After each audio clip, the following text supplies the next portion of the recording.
Sou Luiz Barsi, sou filha do Luiz Barsi, maior investidor pessoa física da Bolsa. Tenho... Pois não? Põe o nome completo. Luiz Barsi Filho. Filha do Luiz Barsi Filho, maior investidor pessoa física da Bolsa. Tenho 28 anos, dos quais 14 eu passei investindo e 11 passei trabalhando no mercado financeiro. Sou analista CNPI, economista e contadora. O meu nome é Luiz Barsi Filho. Eu sou uma pessoa que me formei em contabilidade, atuariais, economia e direito. Eu opero no mercado desde 1967, quando ainda existia a Corbel, antes de se instalar as sociedades corretoras e antes de se instalar o pregão Viva Voz. Então, continuo no mercado, né? Até lamentando que um dia acabou o pregão Viva Voz, né? Que era um instrumental muito interessante, muito importante, né? Hoje nós temos só o pregão através da internet, né? Pregão eletrônico, que, no meu interpretar, não exerce as mesmas características e nem o mesmo folclore que representava o pregão Viva Voz. Então, eu opero no mercado há mais de 50 anos, de mais ou menos uns 51, 52 anos, examinando o mercado à luz de um investimento a médio e longo prazo, que suponho eu, pela experiência que eu consegui alcançar, a única forma de você ganhar no mercado é investir na geração de riqueza.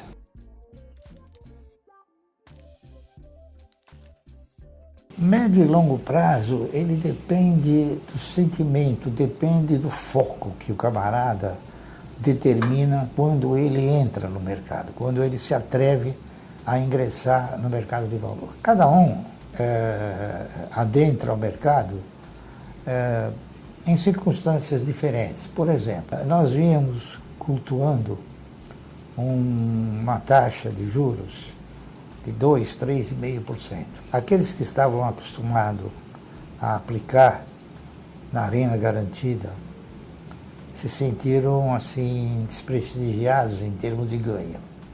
Então passaram a optar, direcionar seus recursos para a renda variável.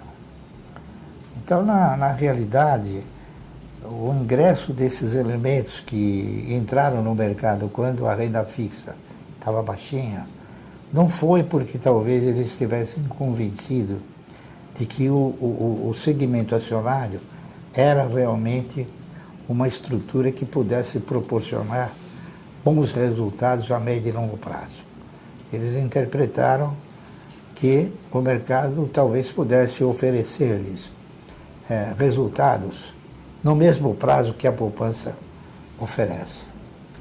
Então, o que aconteceu? Então, na verdade, eles não entraram no mercado para ficar. Eles fugiram da renda fixa. E agora, ao que parece, eles estão retornando porque tiveram duas experiências. A primeira, que o mercado de valores ele não oferece os ganhos que a poupança oferece no prazo que eles interpretam, e agora estão voltando novamente para a renda fixa, que provavelmente vai lhes proporcionar uma situação melhor, no interpretar deles. Por isso que eu acho que eles estão voltando, e essa talvez possa ser a razão de, nos últimos um ano, por aí, 8 meses, a Bolsa ter sido alvo de uma pressão boa. Por quê? Porque muitos saíram do mercado e, inclusive, foram resgatando fundos, não é isso? E, consequentemente, então, o mercado começou a ficar mais pressionado. Agora que isso parece ter acabado, então o mercado respirou um pouco mais.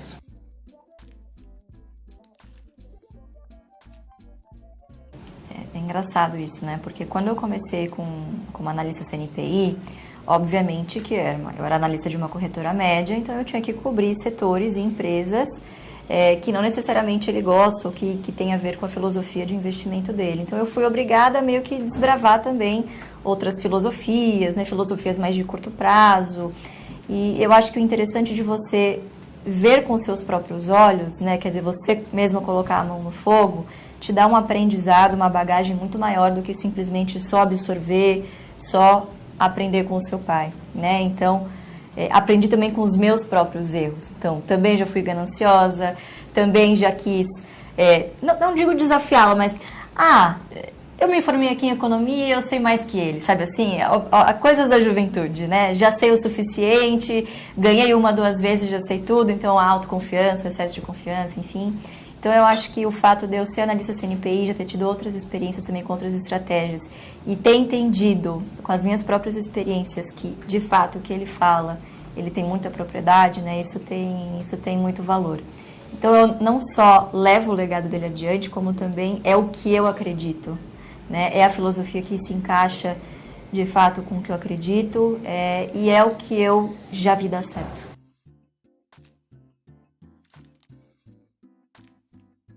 Eu não sei qual é o peso, mas eu acho que eu sempre propus comentar, como estou comentando para você do mercado, tentando transmitir aquilo que eu aprendi. Não é fácil com um programa de 10, 15, 20 minutos você transmitir tudo aquilo que você aprendeu.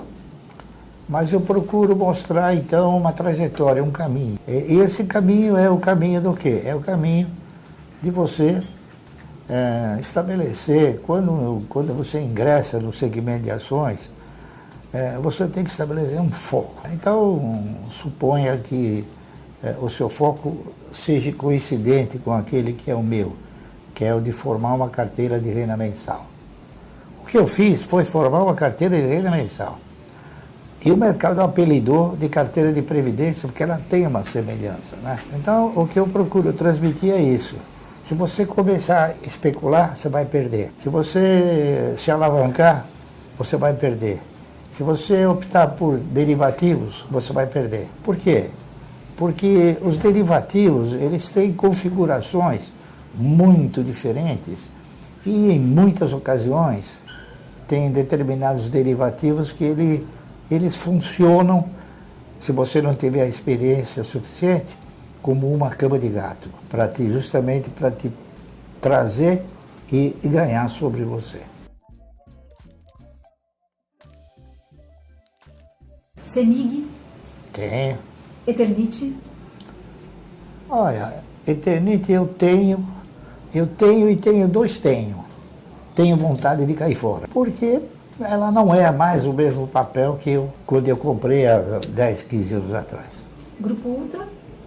Grupo Ultra também não tenho mais, porque eu tenho ações da Vibra e tenho ações da Raizen e tenho ações da Cosan. Grupo Ultra, Cosan e Vibra, as três, deve ter mais ou menos uns 23 mil postos de gasolina, dos quais a menor é o Grupo Ultra. O Grupo Ultra eu tenho por um acidente. Eu tinha ações de uma empresa chamada Ipiranga Distribuidora, que o Grupo Ultra comprou e eu acabei ficando com as ações do Grupo Ultra, quando ela ainda distribuía um bom dividendo. Mas o Grupo Ultra, ela sofreu uma crise de miopia impressionante, porque eles começaram a desviar os investimentos naquilo que eles mais sabem fazer.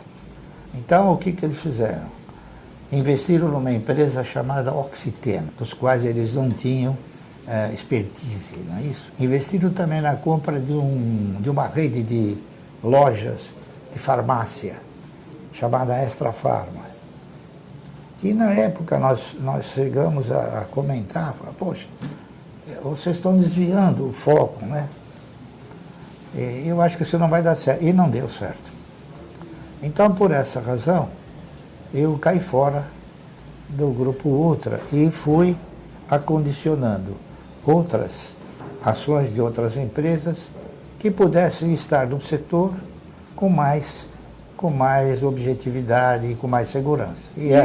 A IRB é uma empresa de resseguros, que eu estou com ela em carteira. Perdendo, mas estou com ela em carteira.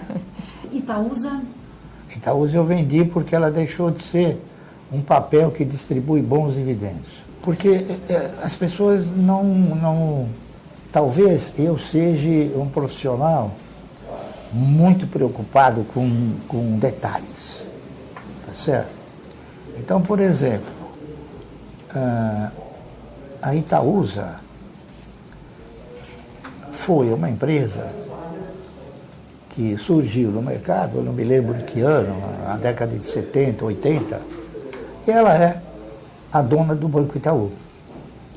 Só que, através da Itaúsa, o Itaú começou a investir em outros segmentos. E, paralelamente, ela foi aumentando a quantidade de ações. Então, hoje, ela tem uma quantidade de ações que dificilmente ela consegue remunerar bem. Ela tem, se não me falha a memória, 8 bilhões. Então, para ela poder dar um resultado bom, ela precisa ter um lucro de 30, 40 bilhões. E ela não vai ter. Por quê? Porque o lucro dela é um lucro mais originário do Banco Itaú. Porque, lamentavelmente, a Itaúsa também, no meu interpretar, ela deixou de exercitar investimentos em outros segmentos que talvez pudessem gerar o mesmo lucro que o Banco Itaú. Então, por exemplo, hoje a Itaú, há pouco tempo atrás, investiu em chinelinho, alpargata. Quer dizer, eu não sei até que ponto, investiu em outro segmento também, que tem uma concorrência grande, que é a distribuição de botijão de gás, né? Tá certo? Então, eu acho que... E outra coisa, ela tem um poderosíssimo capital, né? Quantidade de ações. E ela não consegue performar, correto? Então, ela vem regredindo progressivamente. Por quê? Porque ela aumenta a quantidade de ações e cada vez que ela aumenta a quantidade de ações, o preço... Outro papel que está assim também é o Bradesco. O Bradesco também, por força de ter aumentado sistematicamente a quantidade de ações, hoje ele tem 10 bilhões e 800 milhões de ações. Para remunerar isso, precisa resultados que talvez ele nunca consiga alcançar. Então são esses detalhes técnicos que a gente vai avaliando e vai mostrando uma performance futura. Klabin e Suzano, o senhor ainda tem? Tem, Klabin para mim talvez não seja um pouco exagerado, mas a Klabin talvez seja uma das melhores empresas para o cidadão colocar na sua carteira de renda mensal. A Klabin é uma empresa que distribui dividendo trimestralmente, a Suzano não. Então ela não reforça teu caixa sistematicamente.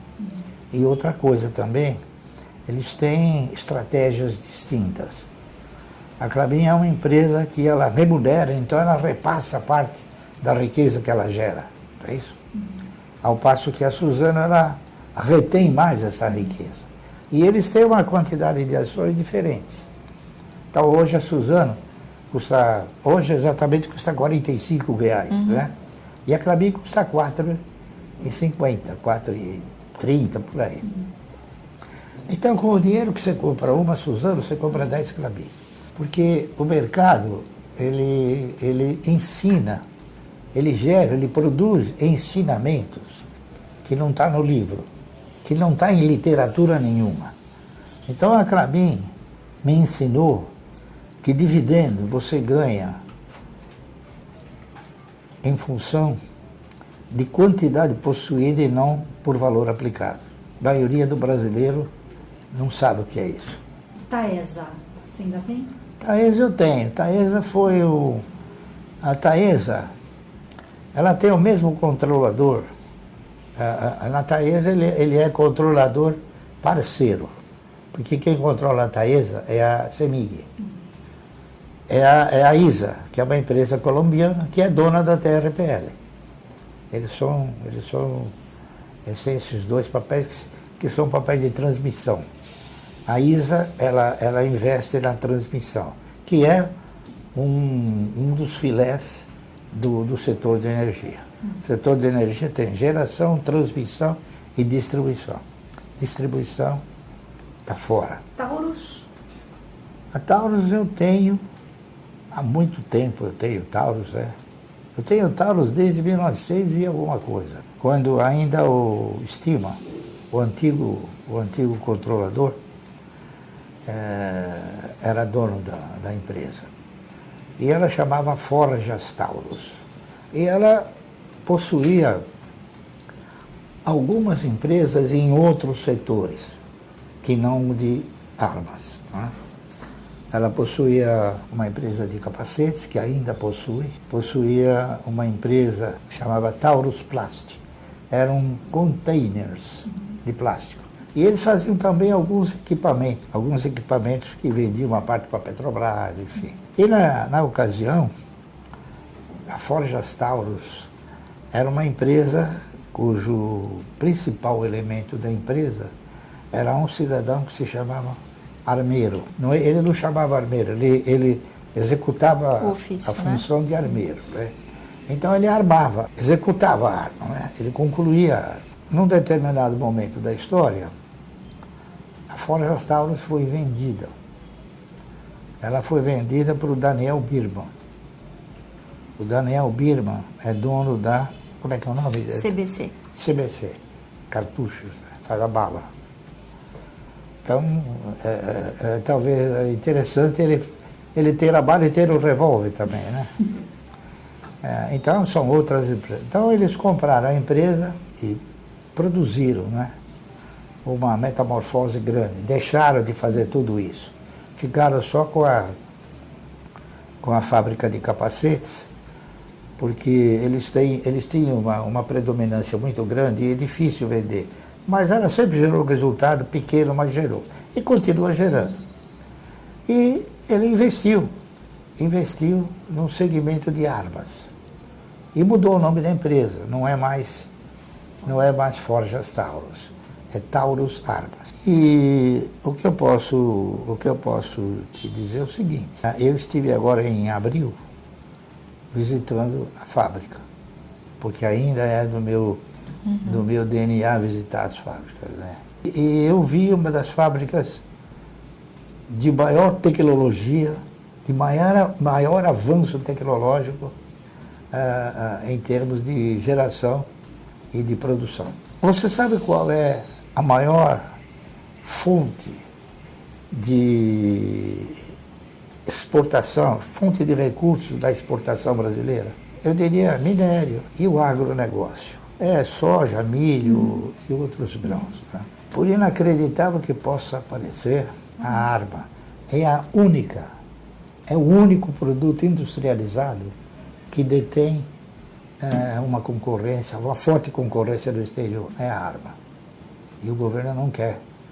O governo não quer que o cidadão tenha arma. Já ficou mais do que caracterizado que o cidadão brasileiro, ele tem uma certa tendência a se defender, porque o Estado não lhe proporciona essa condição. Mas as autoridades não interpretam dessa maneira. Mas, mesmo assim, a maioria daquilo que a Taurus produz, ela exporta para 70, 80 países. Então, você veja, ela é líder ou co-líder de mercado nos Estados Unidos.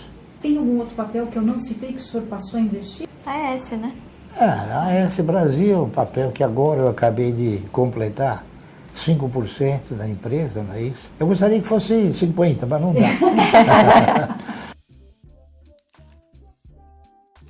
Olha, talvez eu não seja o maior, mas eu sou um dos maiores. Existem outros também que são bons investidores. Só que, provavelmente, outros bons investidores, eles não operem na pessoa física, né? Operam através de fundos. Mas eu sou uma pessoa física. O senhor tem quanto em bolsa hoje? Em bolsa eu não tenho nada. Eu tenho no mercado de valores. Porque o cidadão brasileiro, principalmente o cidadão que tem a incumbência de orientar as pessoas, né, eles costumam dizer assim, olha, você está aplicando na Bolsa.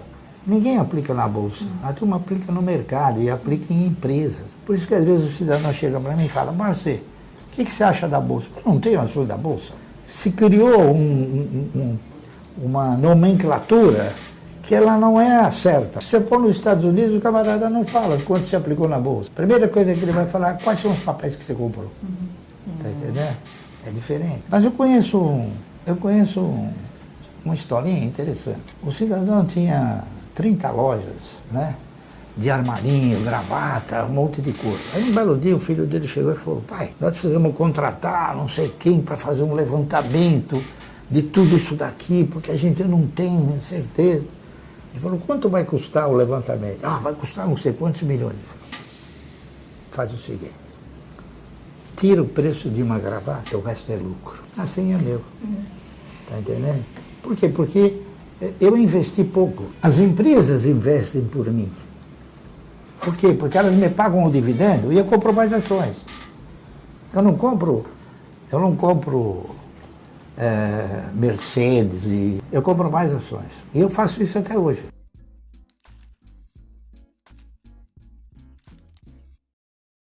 Isso oscila. É uma coisa que oscila, tá entendendo? Como o patrimônio oscila também.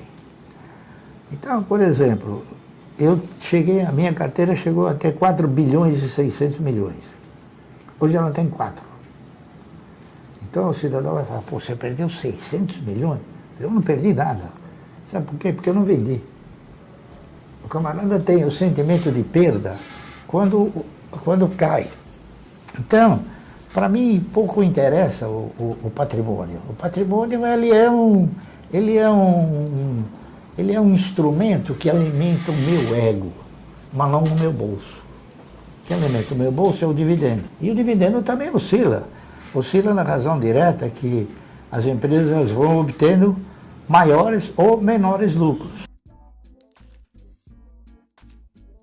A minha leitura de renda fixa era que ela não existe, porque se as pessoas forem fazer uma apuração daquilo que é a inflação dela, porque interpreta-se que o que o governo fala é a inflação de todos, e não é.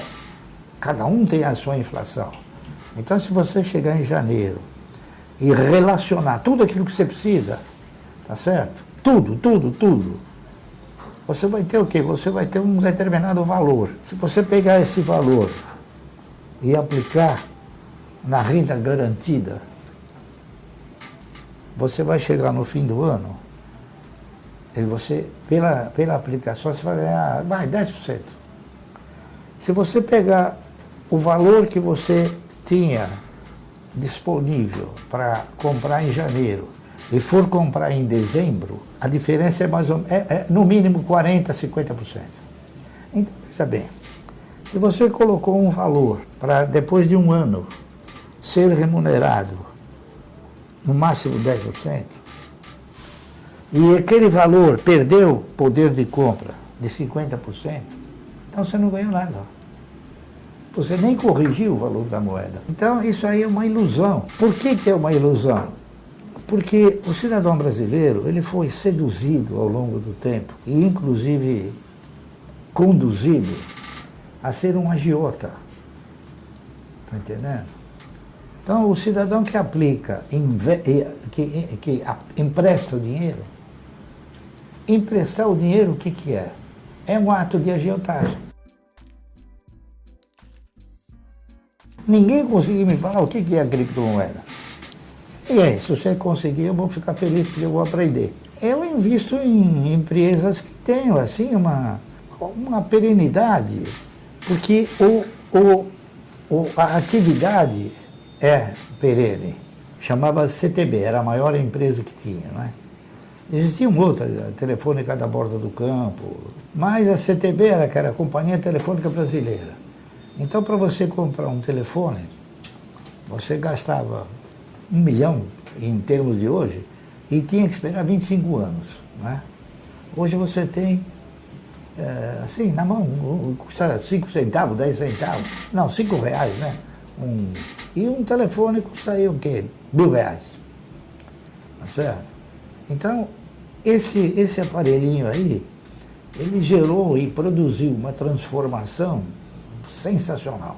Coisa que eu nunca imaginei que ia transformar. Ela transformou todos os brasileiros que tem em fotógrafo. Não é isso?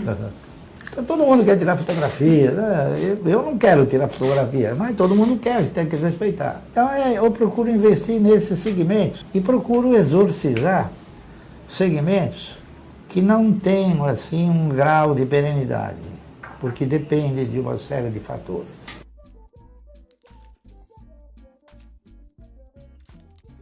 O setor varejista, principalmente aquele de linha branca e de eletroeletrônicos, ele é um setor que não se sustenta. Por quê? Porque você tem uma trajetória de, no mínimo, que eu conheça, 40 empresas boas que quebraram. Você tem o MAP, a Mesbro, a Sloper, a Clipper, você tem a Ultralar, você tem milhões. Casa Bahia não quebrou ainda. Mas você tem a Casa Centro, o Jean Aronso, enfim, a maioria dessas estruturas, elas não se sustentam. Recentemente, tem uma que está quebrando, que chama Máquina de Vendas, né? Que já teve vários pedidos de concordata, não é isso? Ricardo Eletro. Então, e veja bem, existem alguns procedimentos aqui no Brasil. A Casa Bahia já não quebrou, porque há tempos atrás ela teve uma injeção de recursos de 300 e poucos milhões. A Magazine Luiza também. Ela teve um suporte financeiro grande através do quê? Como ela é uma empresa de capital aberto, ela bate na porta e a maioria dos fundos compram as suas ações. Não interessa o prejuízo que vai dar para os cotistas. Eles compram porque algum benefício eles devem ter. Tá certo?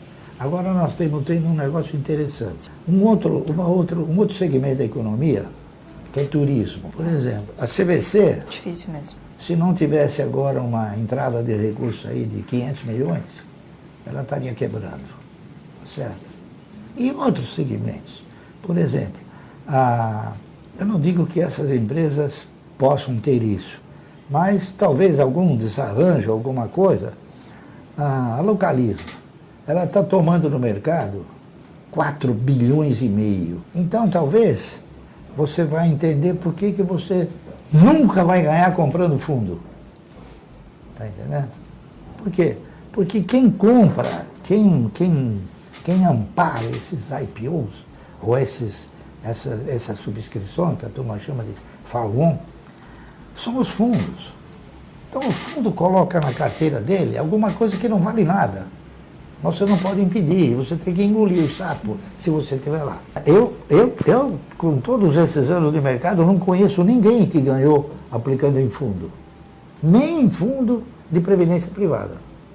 Até agora, eu faço esse desafio. Olha, eu gostaria de chegar um caixa que, se eu baixo, eu ganhei. O grande acerto do investidor é ele ter um profissional de muita experiência que o conduza para o caminho certo. Eu tenho, sou eu mesmo. Então o que acontece? Hoje você tem, não digo milhares, mas você tem muitos profissionais que eles chegam para você e falam, se você comprar isso aqui, você vai ganhar 1000%. Não existe isso no mercado. E às vezes o cidadão, ele prefere acreditar na fantasia do que na realidade. Essa aqui é... Então, a minha recomendação é sempre o seguinte: se você quiser começar a investir em ações, a primeira coisa que você tem que fazer, a primeira coisa é determinar um foco. O que você quer? Onde eu quero chegar? Ao determinar esse foco, você tem que assumir alguns compromissos. Então, o compromisso primordial é você estabelecer a prioridade que você quer. Eu quero ter uma carteira de ações. Então, você estabeleceu uma prioridade. Se você respeitar essa prioridade, esse compromisso com essa prioridade, você chega numa carteira de ações generosa. Por quê? Porque a prioridade, ela inicia te gerando conhecimentos para você administrar os egos. E com o tempo, você acaba dominando os seus egos. Que se alguém chegar para você e falar, olha, esse negócio aqui é um bom negócio, sabe esse celular aqui é um bom negócio, não sei o que lá, você já tem um, né? Aí você fala, é um bom negócio, vou comprar. O celular não é a sua prioridade. Sua prioridade é a carteira de renda mensal. Aí você vai falar, não, aquilo não é a minha prioridade. Minha prioridade é isso. Então a prioridade, ela te ajuda muito. Se estabelecer uma prioridade, ela te ajuda a você se conduzir da maneira correta. E a maneira correta é você exercitar que posturas?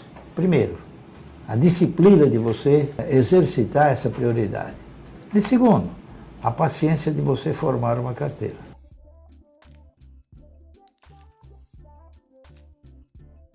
Eu já comprei ações há muitos anos atrás, né? Mas não porque não tenham sido coisas boas. Por exemplo, eu comprei ações de um banco chamado Banco Econômico, por influência de um amigo meu, que ainda é vivo, a gente se fala, né? Do Banco Nacional. E por livre e espontânea vontade minha, comprei ações do Banco Noroeste, que também não existe mais, Banco Bandeirantes, também não existe mais, Banco Bandeirantes de Investimento. É isso aí. O Banco Nacional quebrou, o Banco Econômico quebrou. E por incrível que pareça, quantos anos depois? 29 anos? Por aí. 29 anos, eu peguei meu dinheiro de volta. Como? Por quê? Porque o BTG comprou a estrutura e falou, olha, eu quero comprar dos acionistas. E eu vendi. Sorte. Porque você veja bem, eu nunca ia imaginar que o banco do Ayrton Senna ia ser fechado pelo governo. Né?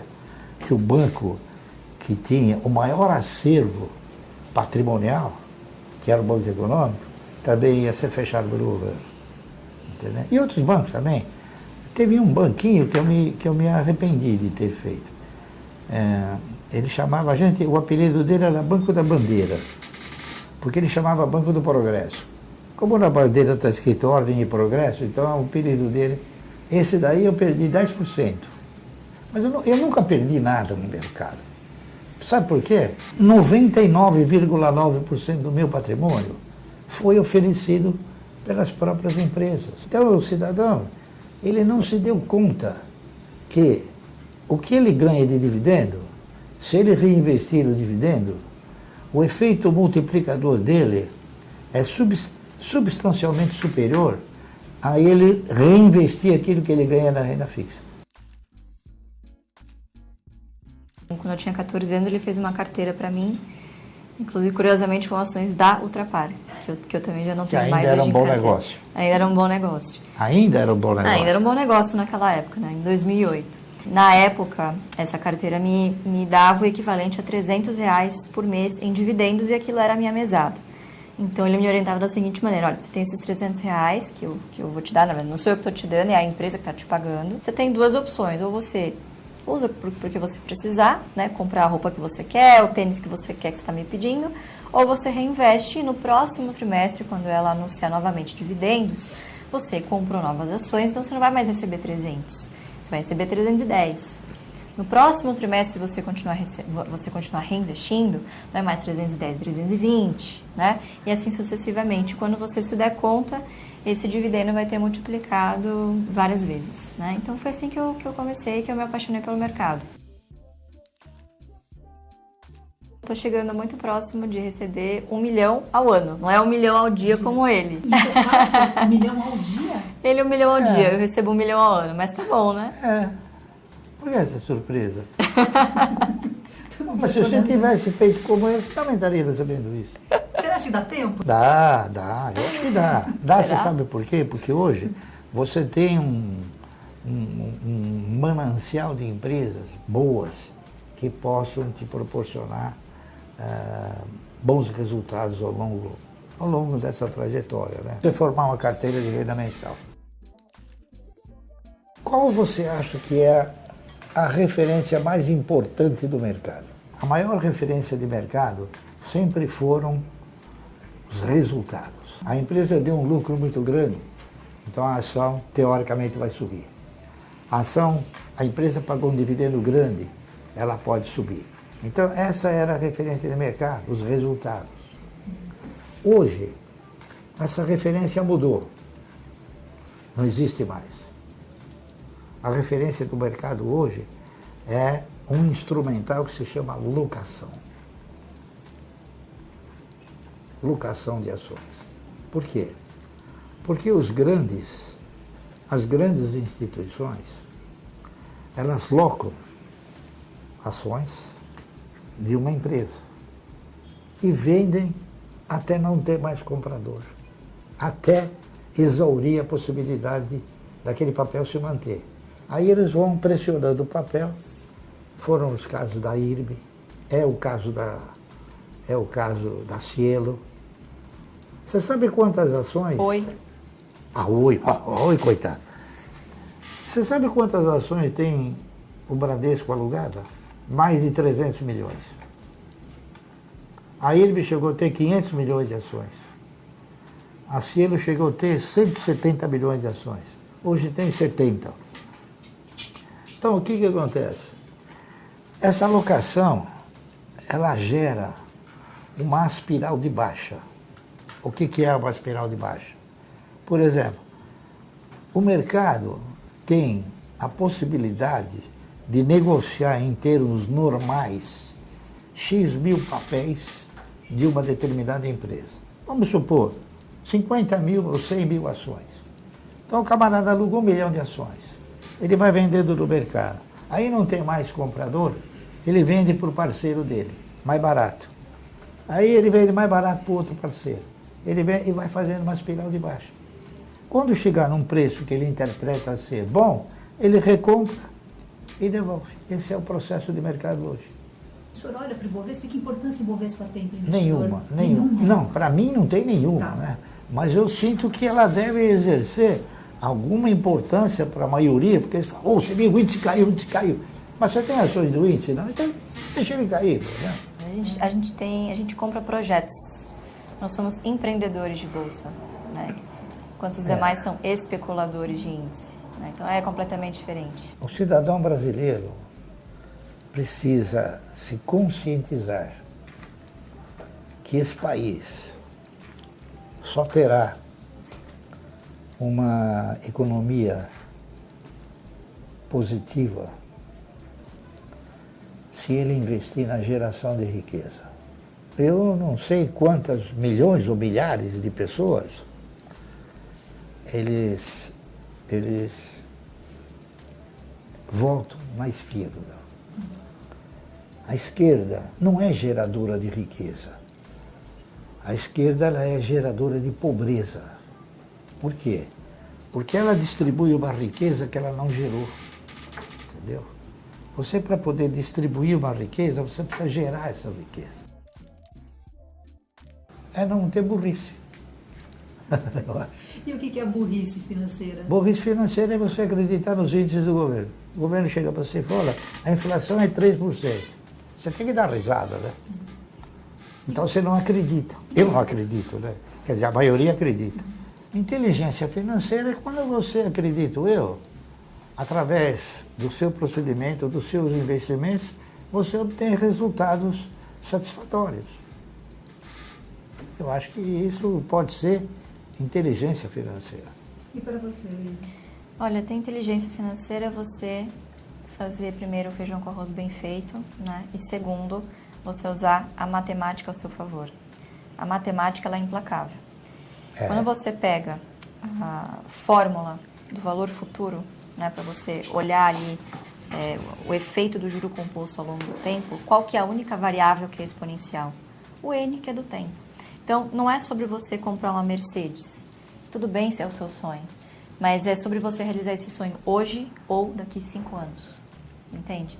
é sobre você segurar os seus egos e as suas vontades imediatas, né? Segurar esse imediatismo. Controlar os egos. Controlar os seus egos É. e, quem sabe, você conquistar isso depois que você já tiver algum valor investido, né? Então, não é sobre o que, é sobre o quando, muitas vezes, né? É difícil aprender com o jovem. Com o jovem você aprende a exorcizar o controle sobre os egos. Porque o jovem de hoje, ele tem um caráter imediatista fantástico.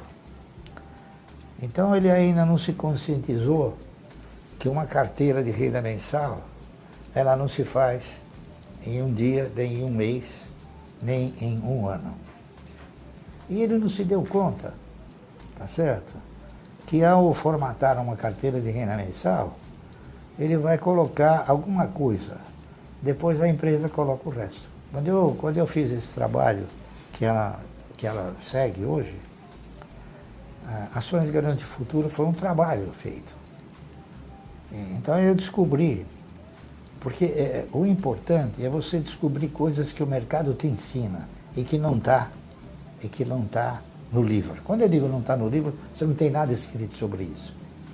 Então, por exemplo, um certo dia, eu li lá nos jornais, saiu, que os fundos de previdência privada estavam quebrando.